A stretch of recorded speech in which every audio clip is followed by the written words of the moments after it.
Sak Passe, kinfolk. Yo, what's up? It's your boy JEM coming at you once again, man. We're going to talk about Davinci Resolve 18.5. Okay, major update, major releases, more specifically moving into some truly pro features. Like what? ReLight. That's what we're going to talk about today. We're going to get into a truly professional feature, how to use it, how to exploit it as a filmmaker. Can't wait to get into it. Now, if you like me and you come from the world of Nuke, ReLight is not a new thing. So what I want to do is take some time today, dive into ReLight, and make it the friend of all of us independent filmmakers. Let's go. Okay, so we're over here in Davinci Resolve 18.5, and you guys are looking at the screen here. We're in the edit page, and I just kind of wanted to show you what we're working with as far as footage. I've got an old project that I did. It's our Centurion Roman soldiers, a couple of actors who were gracious enough to do this for me a couple years back. And as you guys can see, it's just a regular old Roman gladiator fight. Okay, and there we go. We're gonna scroll through it real quick so you guys can see the fight. All right. So what's my problem? How's ReLight gonna help me here? So the first thing that you'll see here, the soldier that we initially started off with, we had a lot of time, a lot of setup time for his particular sides. I've got a nice bounce card here, not a lot of high key, even though it's real strong. The sun is really, really strong. I've been able to balance it out with a lot of bounce. Okay, so that's filling out the side that's presented towards camera. Now once we get over this guy, of course, some things have changed. Sun has changed position a little bit. And we didn't have as much setup time. We were a little pressed for time on setup on this one. So I was able to get some bounce in here, but not the same as I did previously before. And I could see that represented on my light meter. So my light meter had told me at that point that I was a little off, but there's nothing I could do. We were behind schedule. So to bring in some more bounce at that point would have taken more time, and that's just something the AD was not going to allow. So we did the best we could, and we fixed it. Unfortunately, fixed it in post. So now ReLight's going to help me here, because what I want to do, as you guys can see, is kind of lift that up a little bit. So what we're going to do is we're going to head over to the color page, and we're going to start working in ReLight. So the very first thing I want to do is I'm going to add 2 nodes. Okay. All right. So I'm going to add 2 nodes here. Now, both of these nodes will receive the ReLight plugin, but they're going to do vastly different things. All right. So next thing I'm going to do is I'm going to take this middle node, and I'm going to actually take that middle node and center it down in the bottom, and I'll let you know why in a second, why we're doing that. Okay. So we're going to go over here inside of our effects. Okay, I'm going to type in ReLight, and it's going to bring up my ReLight node, and I'm just going to go and drop this on my second node. Okay, and instantly you can see what's going on here. The very first thing that happened is that I've now changed my image into a luminance, more of a luminance map. Okay, luminance map, you can see some highlights here, and you can see some dark side to what's not being lit by in the scene itself, and it's all depicted on the luminance value that this plugin is using. All right, so right now we can tell this side of the soldier received light, this side didn't, and that's very important, because that's what the plugin is going to react to. Okay. Now, the next thing I want to do is I want to go over and I want to change this luminance map to what Resolve is calling a surface map. Okay, and you'll see this in a minute here. So what I want to do is I'm going to go up and click Output Surface Map. Now, that's instantly going to change my luminance map to what Resolve is calling a surface map. Now, some of you guys will recognize what you're seeing. All right. And for some of you guys who don't, I'm going to give you a little bit. We're going to go a little off course here and explain what you're seeing here. This is Resolve is calling this a surface map. To anybody who's in 3D, anybody who comes from that background, this looks remarkably like a normal map. Okay, so what is a normal map? Well, let's go off-road just a bit, and I'll explain to you what a normal map is. I've got my image. This is the image of our Roman soldier. And what I'm going to do is I'm actually going to take that image, and I'm going to open it up in a normal map processing app called Node. Okay, so this is going to allow me to be able to produce a normal map, and you'll see how similar it is to the surface map. Okay, so I'm going to go over here. I'm going to choose color map. Okay, and that's going to give us a dialog box. It's going to ask for our file. So what I did is I exported out the soldier, our soldier shot, as a TIFF file in a JPEG, and I'm going to open that up in Node. Okay, bing. So what you can see here is I've actually opened up the color map, and that color map now is being driven into producing our normal map qualities. Okay, now I'm going to go over here. I'm going to invert the intensity. I'm just going to invert the color map information, and now it's starting to look pretty similar to what we got out of the surface map, right?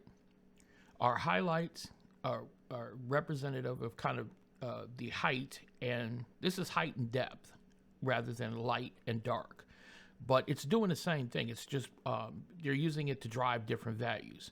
So for instance, in Resolve, it's being driven by luminance values, darkness and light. So the dark stuff is showing up as dark in the normal map, in the surface map, and the light stuff is showing up as a different quantity in the surface map. Here is height.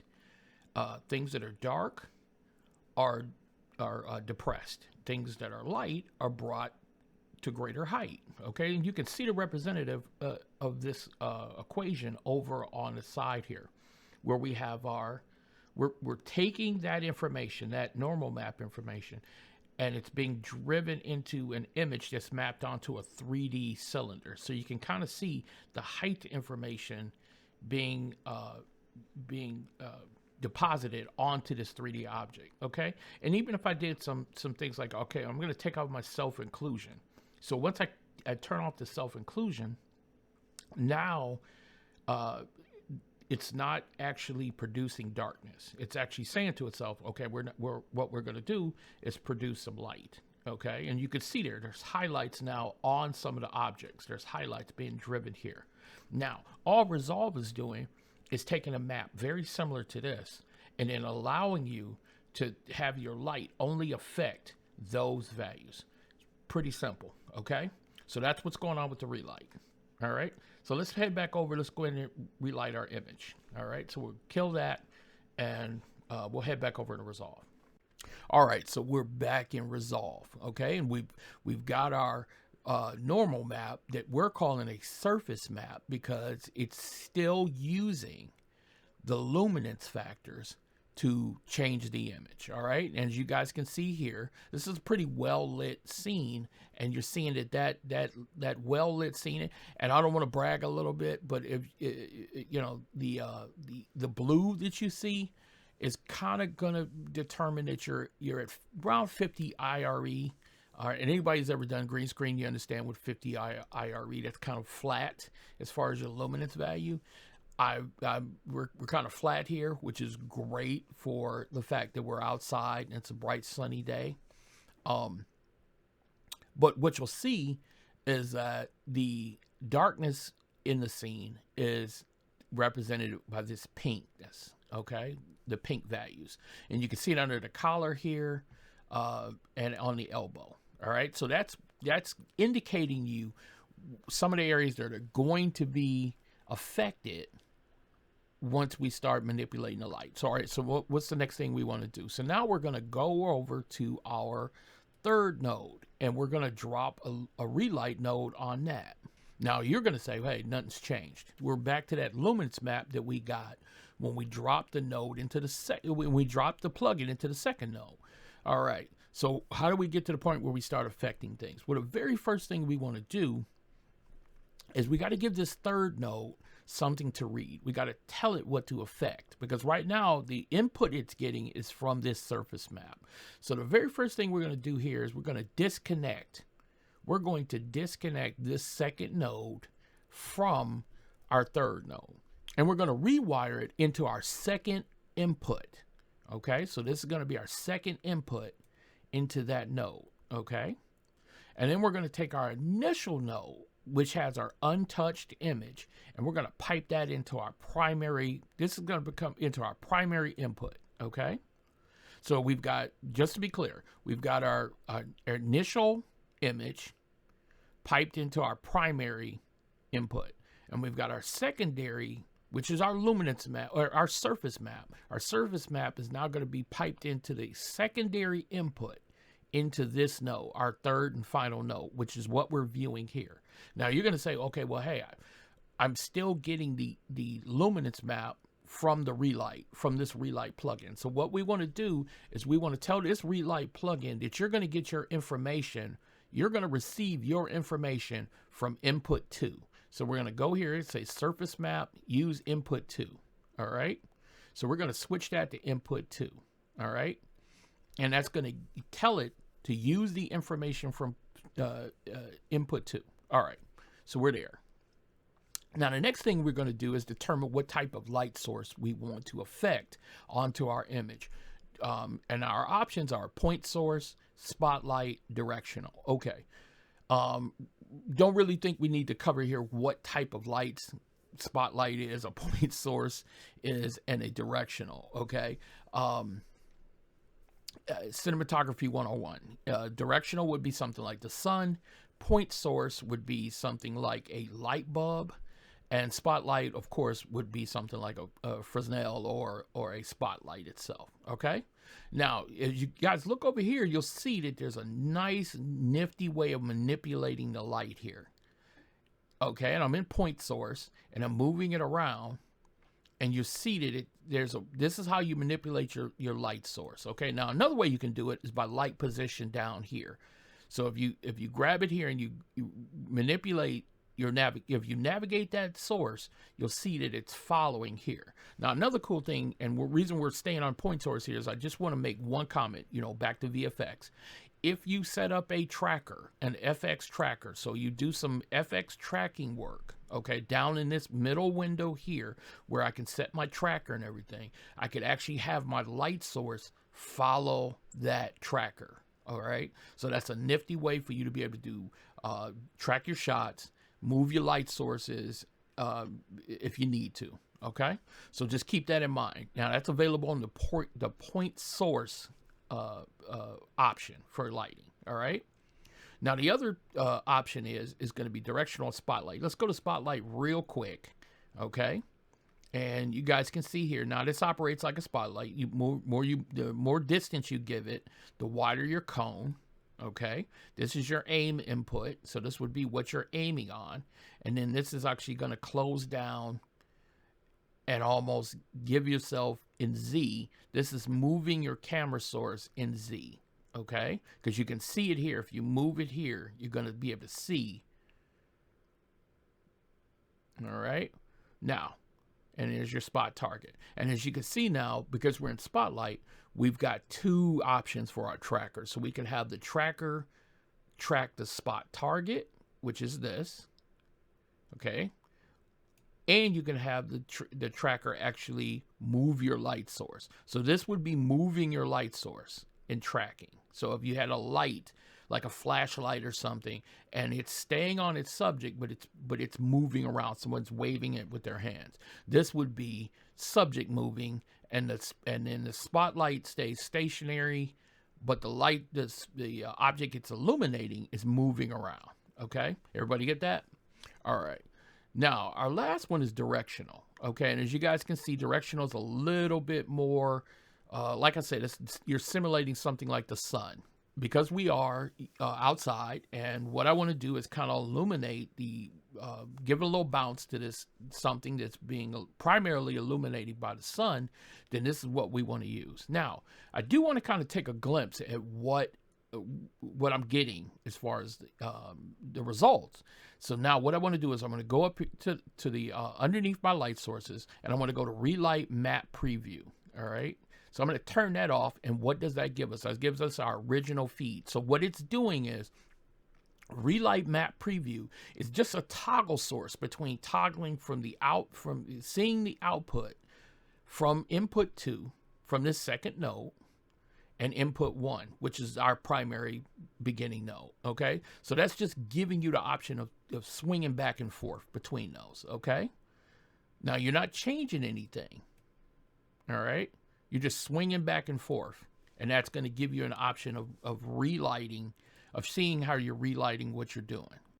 All right, so we're looking great here. Okay, so we've got everything wired up, and the important thing to understand here is we're talking about kind of the same workflow that we would use if we're in Nuke. Okay, so this is really helpful because we're working in a towards a professional outcome.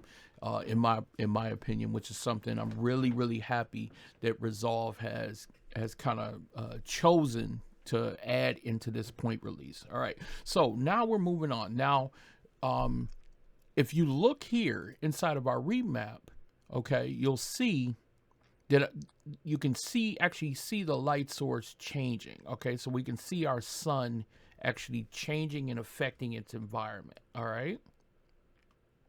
So that's great. All right. I'm going to move my glossiness down just a bit. All right.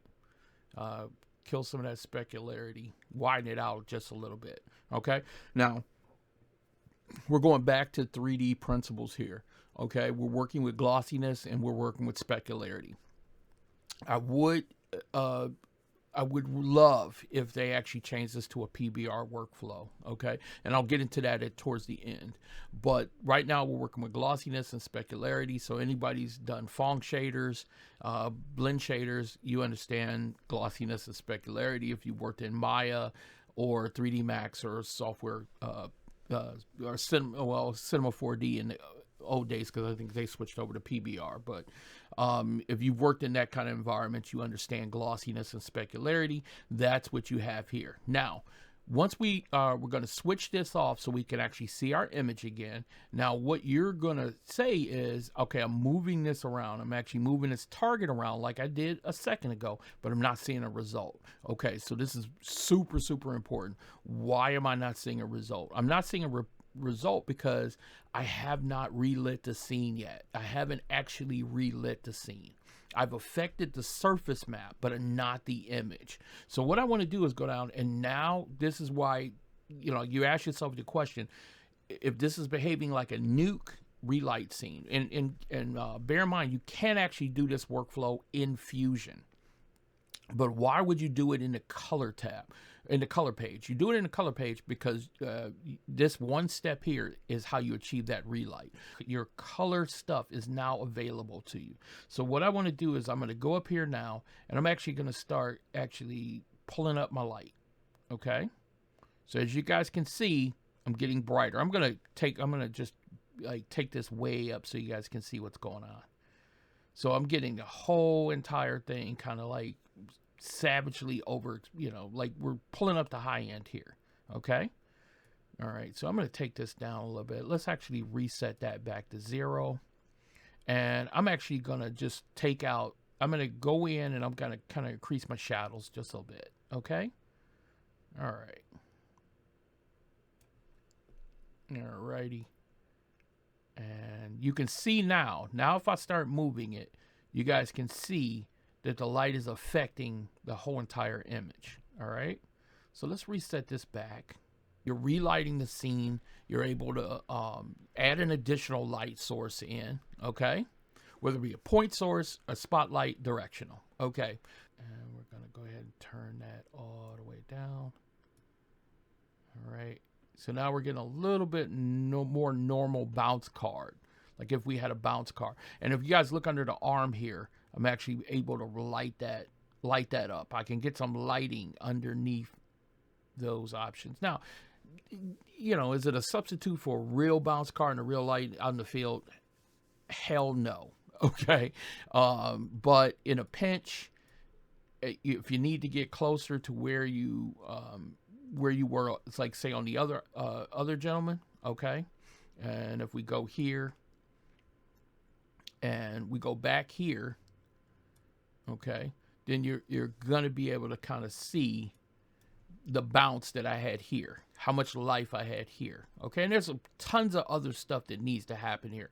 As far as contrast, you can see here that we've lost the contrast in here, and this is why I told you I'd roto that out so I could keep my contrast back here, keep the fullness of this image here. But, you know, normally you wouldn't be pulling it on an operation like that. I know I've seen some other videos, quick videos, where people are using these portrait videos. Yeah, if you're not lighting a portrait video in production correctly, then you might need to, you know, step away. All right. You know, this is gonna, I picked this shot because it's a difficult shot. It's a production shot, and it's actually something you're more close to what you're encountering in the field, not something that somebody has picked a really pretty image and then said, oh, hey, I can light the other side of it. So just bear that in mind, guys. I'm trying to give you stuff that you can use, put it out there, and let you guys know what you're going to get in practical application. Tool needs work. Of course it does. It's a beta, but it has possibilities. Right now, not up to the level of Nuke, okay? And I'll tell you why. In Nuke, would actually be able to bring in a mesh.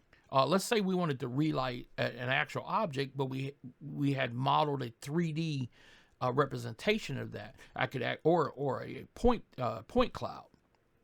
I could bring that into Nuke, and then that would allow me to relight it in 3 dimensions, in a true 3-dimensional out. So say I wanted to have a little bit more hair light here. I wanted to just a kick of a hair light up in here. I could do that in Nuke if by turning this image into some geometry here, and then actually lighting the back of the geometry. Okay, and that would actually give me an edge light or rim light here. Okay, with this tool right here, we haven't got there yet. My hope is that they'll develop this tool a little further, and then it's going to become a tool quite similar to the relighting tools which are in Nuke currently. Okay, and that would be my greatest hope for this tool. It's an awesome start, great tool. Hope you guys learned something. All I can say. All right. Once again, it's your boy JEM bringing it to you. You know, I bring it to you how you like it, man. All right. Davinci Relight. See you next time.